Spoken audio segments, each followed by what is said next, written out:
প্ৰথম মিটিং আৰম্ভ হৈছে। আমি দলৰ কাৰ্যকৰ্তাসকলৰ লগত অলপ যোগাযোগ কৰাৰ চেষ্টা কৰিছোঁ। আমাৰ ইয়াতে সংগঠন বহুত শক্তিশালী নহয়, কিন্তু সংগঠনৰ মানুহ নথকাও নহয়।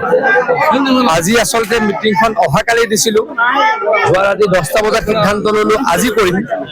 তেতিয়াও প্ৰায় 600-650 কাৰ্যকৰ্তা ইয়াতে উপস্থিত হৈছে। গতিকে আমাৰ সংগঠন ভাল জাকে যদি কৰিবলৈ আৰম্ভ কৰোঁ, নিশ্চয়কৈ ভাল ফলাফল লাভ কৰিম বুলি মই ভাবোঁ। ৰাইজে নিশ্চয়কৈ বুজিছে বা বুজিব, কংগ্ৰেছক ভোট দিয়াৰ লাভ নাই। অসমত 20-30 বছৰলৈকে কংগ্ৰেছ ক্ষমতালৈকে অহাৰ কোনো আশা কোনোৱে দেখা নাই।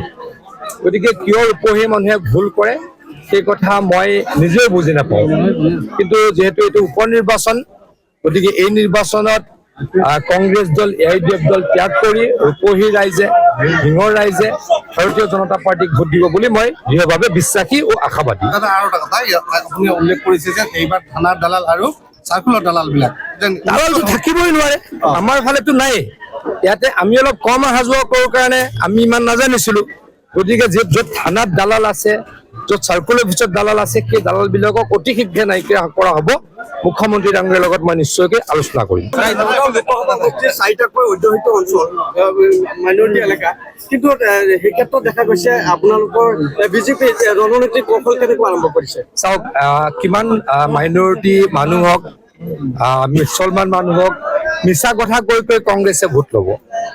এদিন নিশ্চয়কৈ মুছলমান ৰাইজে বুজিব যে কংগ্ৰেছক ভোট দি ভুল হ'ল, যেনেকৈ এতিয়া AIUDFক ভোট দি ভুল হ'ল বুলি কৈ আছে। গতিকে তেখেতলোকে বুজিব আৰু তেতিয়া তেখেতলোকৰো অঞ্চলৰ ভাল হ'ব বুলি মই আশাবাদী। কাৰণ যে কংগ্ৰেছ জিকে, কংগ্ৰেছৰ বিধায়কে কাম কৰিব নোৱাৰে। গতিকে সমষ্টিবিলাক পিছুৱাই গৈছে নাই? সমষ্টিবিলাক পিছুৱাই থাকিব নে সমষ্টিবিলাক আগুৱাব লাগিব? সেই সিদ্ধান্ত ইয়াৰ জনসাধাৰণে ল'ব লাগিব, এইবাৰ ল'ব বুলি মই আশাবাদী। প্ৰথম মিটিং আৰম্ভ হৈছে। আমি দলৰ কাৰ্যকৰ্তাসকলৰ লগত অলপ যোগাযোগ কৰাৰ চেষ্টা কৰিছোঁ। আমাৰ ইয়াতে সংগঠন বহুত শক্তিশালী নহয়, কিন্তু সংগঠনৰ মানুহ নথকাও নহয়। আজি আচলতে মিটিংখন অহাকালি দিছিলোঁ, যোৱা ৰাতি 10টা বজাত সিদ্ধান্ত ল'লোঁ আজি কৰিম। তেতিয়াও প্ৰায় 600-650 কাৰ্যকৰ্তা ইয়াতে উপস্থিত হৈছে। গতিকে আমাৰ সংগঠন ভাল জাকে যদি কৰিবলৈ আৰম্ভ কৰোঁ, নিশ্চয়কৈ ভাল ফলাফল লাভ কৰিম বুলি মই ভাবোঁ। ৰাইজে নিশ্চয়কৈ বুজিছে বা বুজিব, কংগ্ৰেছক ভোট দিয়াৰ লাভ নাই। অসমত 20-30 বছৰলৈকে কংগ্ৰেছ ক্ষমতালৈকে অহাৰ কোনো আশা কোনোৱে দেখা নাই। গতিকে কিয় ৰূপহী মানুহে ভুল কৰে সেই কথা মই নিজেও বুজি নাপাওঁ। কিন্তু যিহেতু এইটো উপ নিৰ্বাচন, গতিকে এই নিৰ্বাচনত কংগ্ৰেছ দল, AIUDF দল ত্যাগ কৰি ৰূপহী ৰাইজে, সিঙৰ ৰাইজে ভাৰতীয় জনতা পাৰ্টিক ভোট দিব বুলি মই দৃঢ়ভাৱে বিশ্বাসী ও আশাবাদী। আৰু এটা কথা, আপুনি উল্লেখ কৰিছে যে এইবাৰ থানাৰ দালাল আৰু চাৰ্কুলৰ দালালবিলাক দালালটো থাকিবই নোৱাৰে, আমাৰ ফালেতো নাই। ইয়াতে আমি অলপ কম অহা যোৱা কৰোঁ কাৰণে আমি ইমান নাজানিছিলোঁ। গতিকে য'ত থানাত দালাল আছে, য'ত চাৰ্কুল অফিচত দালাল আছে, সেই দালালবিলাকক অতি শীঘ্ৰে নাইকিয়া কৰা হ'ব।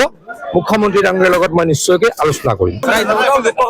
চাৰিটাকৈ অধ্যুষিত অঞ্চল, মাইনৰিটি এলেকা, কিন্তু সেই ক্ষেত্ৰত দেখা গৈছে আপোনালোকৰ বিজেপি ৰণনীতিৰ কৌশল কেনেকৈ আৰম্ভ কৰিছে? চাওক, কিমান মাইনৰিটি মানুহক, মুছলমান মানুহক মিছা কথা কৈ কংগ্ৰেছে ভোট ল'ব।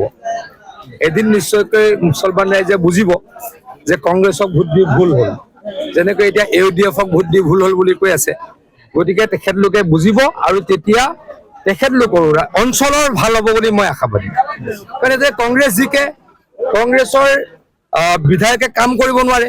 গতিকে সমষ্টিবিলাক পিছুৱাই গৈছে নাই? সমষ্টিবিলাক পিছুৱাই থাকিব নে সমষ্টিবিলাক আগুৱাব লাগিব? সেই সিদ্ধান্ত ইয়াৰ জনসাধাৰণে ল'ব লাগিব, এইবাৰ ল'ব বুলি মই আশাবাদী।